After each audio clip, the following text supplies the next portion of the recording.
time, I'll just essentially get right into the presentation with everyone's permission, of course. So this morning, actually, I'll be speaking about the GATE program against the backdrop of the current fiscal challenges that the country faces, which was precipitated by falling energy prices, and it continues to exacerbate the economic contraction in the economy. And so for this morning, I have a brief outline of my presentation. Now I have sort of a different approach, it's a more theoretical approach, and I raise some questions, I attempt to answer some of the questions, and hopefully will provoke some more thought into asking some further questions as we conceptualize this. This is actually a paper that I'm working on with Dr. Hossain and Dr. Zawari.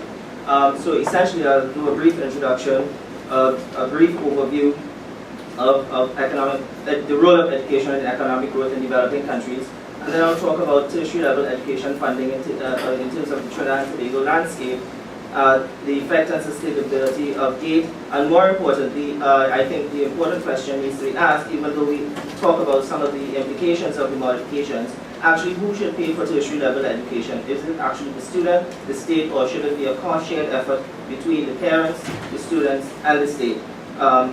And then I'll talk a little bit about the implications and how we arrive at that, how we proceed to answer that question, in that we look at who actually directly benefits from tertiary level education and how we can couch that in terms of a discussion, in terms of an equitable provision of tertiary level education. And then I'll talk about an alternative solution to the 100% funding for tertiary level education as the GATE funding exists. Now, when we think of education and economic growth in developing countries, there's something I'm always very passionate about. So I started studying this, I think, somewhere in 2002, in terms of examining the impact of education and economic growth, whether it plays a role or not, and the question, the jury is still out in that all of the research, in terms of the theoretical frameworks and the empirical results that have been generated so far, is not unanimous nor conclusive that education actually plays a role in economic growth. Some studies point to that it does, and some studies point to that it doesn't necessarily do so. I completed some research in, I think it was 2008, where it pointed to that, yes, education has a positive impact on economic growth, but it varies from country to country based on the developing status of that country at that existing point, whether it be based on the rankings of the Human Development Index. So we know that it's not unanimous nor conclusive, but what we do know theoretically is that it does play a role in terms of development of a country. And more importantly, tertiary level education facilitates a nation tapping into a global pool of technology and facilitates scientific development of communities.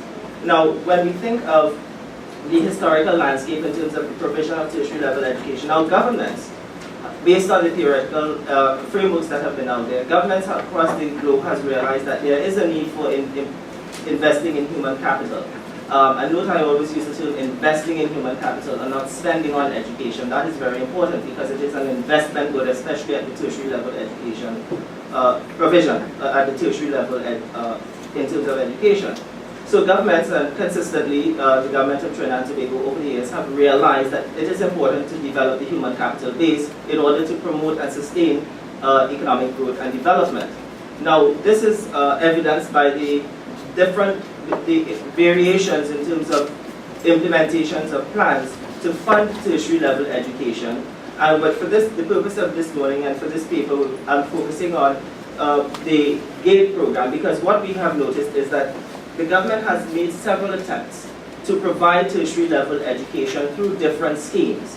And for each scheme, when there were challenges and some failures manifest themselves, some reformations took place or some new ideas were brought to the board. And I will indicate that later on that there's probably time for us to think of some new ideas. So that in 2001, we had the dollar for dollar program where the students would pay 50% and then the government would fund the 50%. In 2004, we then introduced the GATE program. It was 50%, which was 50%, and then there was a means test introduced that the individual would then fill out a means test questionnaire to determine their eligibility for the additional 50%, whether or not they qualified for it based on that means test. And so in 2006, then we went full speed ahead, 100% tertiary level education for all. And based on my research that I've done in the past, this can yield some negative outcomes in terms of provision, mass production of tertiary level education or tertiary level skilled individuals. Now, against this backdrop is what happened in 1999 when we saw significant increases in the oil and gas revenues as a percentage of GDP. So if we look from the period in 1999, oil and gas revenues increased by from 8.22% and 7.44% respectively to 10.6% and 30.77% respectively. So there was a substantial increase that means that we were in a time of plenty when we came around to 2006. So we said, okay, we can afford education for all. Now, the net effect that had was that it affected enrollment at the tertiary level institutions. And in that, there was a significant increase in terms of the enrollment levels of the, at tertiary level institutions. Now, when I look specifically at the University of the West Indies, there was a dramatic increase because we use this as a home base for studying some of the implications. So we were just at the University of the West Indies, we saw the number of students enrolled triple from 6,969 in 2000 to over 18,000 in 2015, peaking at over 19,000 in 2013. So the net effect was a significant increase in terms of those individuals accessing tertiary level education. But this raises the question, who were these individuals who were accessing tertiary level education? Was it the high income individuals or was it the low income individuals? And who would stand to lose the most based on any modifications to the aid assistance program, to the government assistance funded program as we know it did? Now we have to recall that we have a hierarchical system in Trinidad and Tobago, which means that we have education at primary level, which feeds into the secondary level, which then feeds into the tertiary level. And mind you, aid was expanded to include vocational as well. So, given the nature of a hierarchical system and we have limited resources, we have to make a determination. How are we going to allocate that across the different levels, i.e. the primary, the secondary, and the tertiary? Should we allocate more to the tertiary because the benefits are derived more readily from the tertiary level educated individuals as opposed to these individuals who we put through primary and then they have to go to secondary and hopefully access tertiary. Now, given the nature of education, well, I'll talk about that a little bit later in terms of how we couch that discussion in terms of Milton Friedman's take on it. So we have secondary, primary, secondary, and tertiary. So what that means is now we have to look at what happens at the tertiary level, since we're speaking about aid at the tertiary level, and then we'll take it back, peel it back a little bit to take it back to the primary and secondary level implications. So what this means is that we saw, again, we have this model here, which is a theoretical framework that explains what happens with 100% funding at the tertiary level of tertiary level education in terms of 100% funding for individuals accessing tertiary level education. So what we have here, I hope I don't trip on this board. So what we have here is we're looking at it in terms of household income groups, in terms of the least poor to the most poor. So we have here for the, you all can hear me, right? Am I affecting the recording? Okay. From well, we call this group the richest individuals who earn income YR, and this represents the distribution of income. This curve represents the distribution of income. So we're looking initially at Y01, and these individuals at the richest individuals earn income YR, and the poorest individuals, we're making an assumption that they would make an income no greater than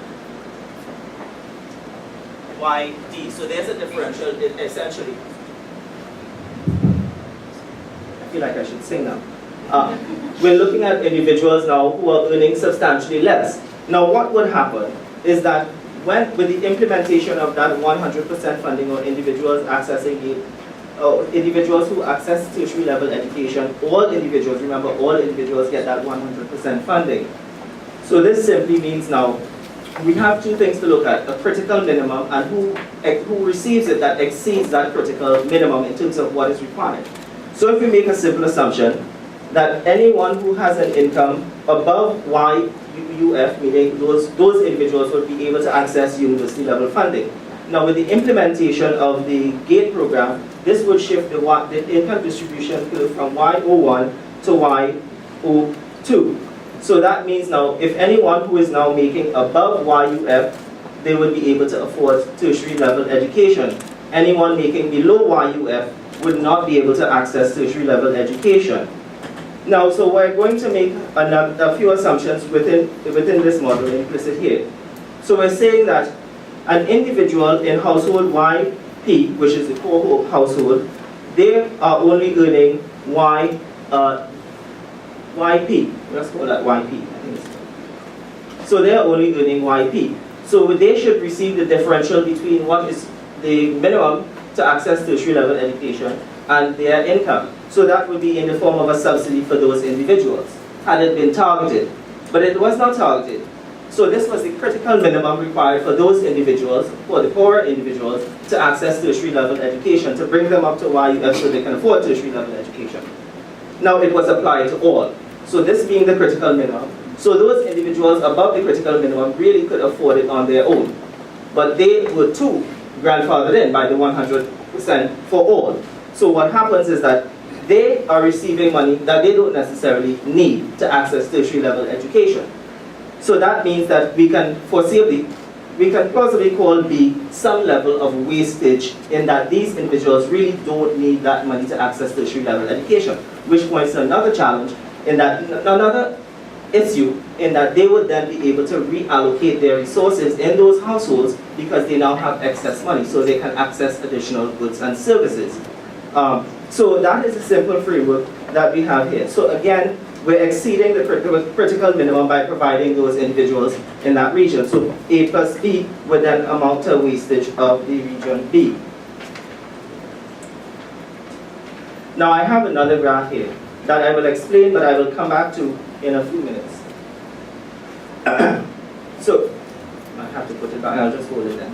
So on this graph here, we're focusing not on the axes right now, we're just looking at the curves. We look at the axes in terms of those implications a little later on. Now what we're seeing at the University of the West Indies is a decline in enrollment from the academic year 2011-2012 through academic year 2016-2017. So there's a decline in academic enrollment. Now we can begin to examine some of the reasons for this shift to the left. Now where we began, in terms of looking to see what happened, was we began to look at the other challenge that exists, which is the aging population.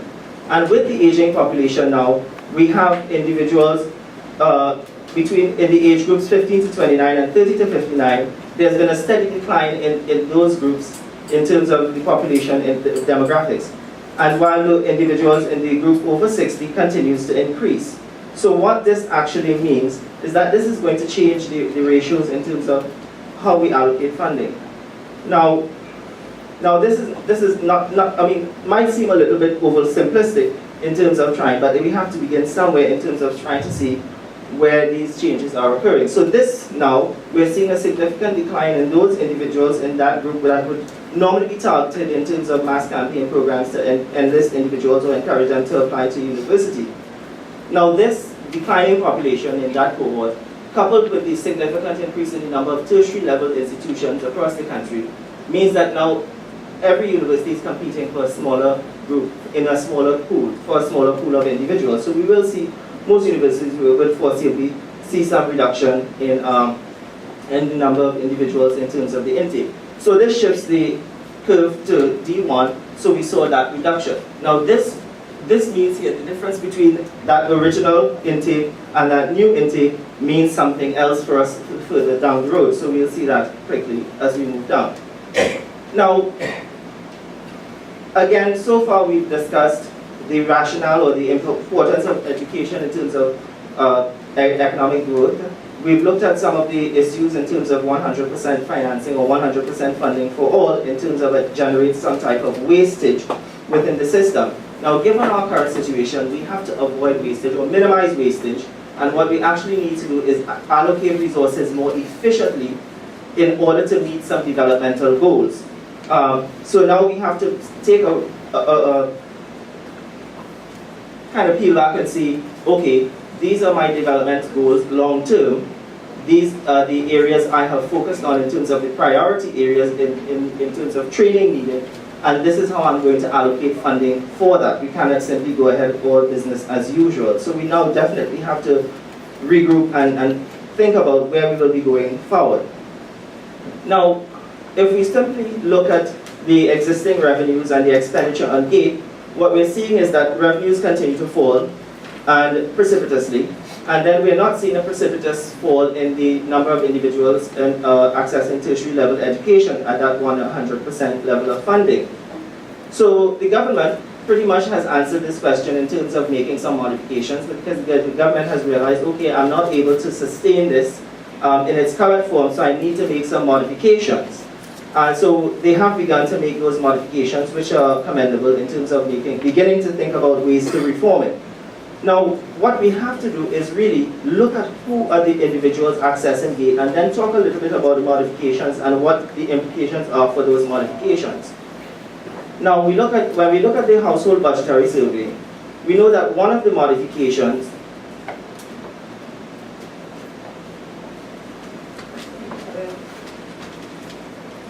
if we look at the percentage distribution of households by household income group and the percentage in accessing GATE, we note that the higher income groups are accessing GATE more than the lower income groups. Note that the higher income groups are accessing significantly more of GATE funding than the lower income groups, which tells us that those are the individuals who will show up on campus with the 100% funding as opposed to the lower income individuals. And this points us to a paper by Guzman in 2016 who indicated that if education is funded for all through taxpayers' dollars, it will mean that the individuals who are accessing tertiary level education, which are the high income individual or household income earners, at the expense of the lower household incomes, those individuals in the lower household incomes. And we can see this beginning to take shape in our current situation, because the higher income individuals are the ones accessing GATE funding. Now, when we look at the modifications, these are some of the modifications. We focus on modifications 1 and 2, which we see that incomes household income where the household income falls below $10,000 per month, students would be eligible for 100% funding. Where household in second modification, where household income is above $10,000 per month, students would be eligible for 25% funding. Now, according to the household budgetary survey, 70% of all households earn less than $10,000, which means it's good for those individuals who would then be able to access a tertiary level education at the level of 100% funding. Now let's take a minute and go back to slide 7. Now what this means is that what we're supposed to see, this slide 7 here, indicates that the university was operating at this level and now operating at this level, so it is not oversubscribed and it's not operating over capacity. So this points to us that there is some excess capacity. So that would not be a problem if these individuals, if the university was operating above excess capacity or oversubscribed, but that is not the case. So what that modification actually means is that for those individuals who have to pay 1/4 tuition, who earn, and where the households earn over $10,000 per month, it would simply mean that those individuals would see essentially what would happen again.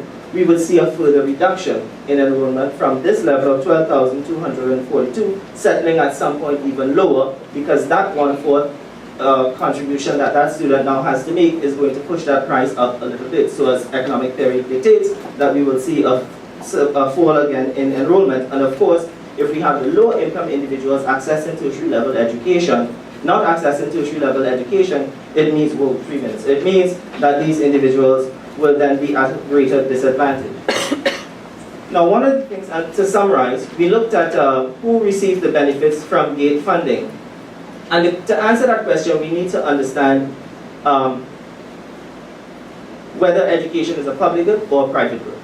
Education is very unique. It is a public service with private benefits, and the individual derives more of the benefits than the public, or the private benefits are greater than the social benefits. So the question becomes, who should pay for it? Based on that concept of the individual deriving the most from that investment in education in terms of their time, well, time constraint, we won't be able to look at that graph, we know that in the academic literature, it points to the fact that it's regressive in nature if we provide use taxpayers funding to pay for individuals, and it doesn't necessarily lead to substantial increases in wages as we may think. Now what it does do is it does place a strain on the resources when we begin to look at how we allocate this funding. So if the individual, the basic gist of this whole section is that the individual derives the greatest benefits, and so the individual should pay part of it. Now what we're suggesting is that yes, we can take now another look at how education, tertiary level education is funded, and it should be more of a cost sharing approach, or an approach where the individual can defer payment. So we have variations of regular loans, or we have income contingent loans where the individual will receive at point of utilization, they will access it free, but then they will begin to repay at some point in time. Now, of course, there are a number of variations in terms of how GATE can be modified, and some have met with great success in terms of it. But in essence, based on the returns to education, which I'm in the process of looking at using a Minserian function for Trinidad and Tobago, it points us in the direction that the individual must bear a part of the cost, since the return accrues to them primarily, and that the state can be involved. Milton Friedman said that the state, in 1955, he said the state has gone overboard, the governments have gone overboard in the provision of tertiary level education. He said the government's role, aside from three other roles, one of the roles of the government is to engage in paternalistic concerns and take care of those who are irresponsible, or find a way to address those who are irresponsible. Now, if we take into consideration the paternalistic concerns, then we can see that the rationale for provision of primary and secondary as being important, because that would mean education for citizenship.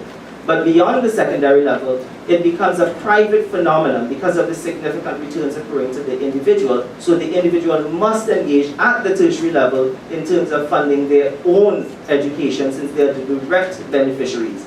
And it went on to look at some of the other challenges, because there are other issues that we have to deal with in terms of mortality rates. How does that affect the return on the investment? The outflow in terms of the human capital outflows. And one of the other things we can actually begin to talk about is that we can also begin to look at trading in terms of education, trading in terms of skilled labor, since we do have an oversupply of skilled labor. I have also said in the past, what we have ignored repeatedly is the effect that mass production of tertiary level educated individuals can have in the labor market in terms of wage suppression. We have an abundant supply of skilled labor, but we do not have the demand or the absorptive capacity to take these individuals into the workforce. What we're actually seeing is that individuals are now getting frustrated, and they're taking jobs that will pay, in terms of real terms, probably wages that they would have earned in 1999 with simply GATE results. So that is the effect it is going to have, and going to continue to have, unless we have a more targeted approach. A targeted approach means that we need to take a scientific approach in terms of looking first at the labor market needs, so we can meet those needs, and then we have to look at the developmental goals of the government. Look at the development plans and the trajectory that they have in terms of the priority areas, and how do we provide the appropriate level of training. We may not need all tertiary level. We may need, for some industries, just secondary level. For some industries, we may need simply primary level. And then for some areas, industries, we may need some of the tertiary, but we do not need to mass produce tertiary, because it will have a long-term ruinous effect on the economy. And then we will have to deal with the issue of a brain drain, where individuals being frustrated would leave. And then so that would bring us to another pioneer in the field of economics of education and economic growth, is that Easterly had asked the question, education for whom? So who are we educating individuals for? Milton Friedman in the United States said if an individual is educated in a particular state, that individual should not leave that state until the state has realized all of the benefits based on the investment in that individual. And so we need to start thinking about those in terms of, as we treat in education at the tertiary level as an investment, and it is not a private good. I do believe one of the questions is it a right or a privilege it is, based on the literature that is out there, it really is a privilege, and it is for the individual, so that the individual can access it since they have to derive the greatest benefits. Thank you.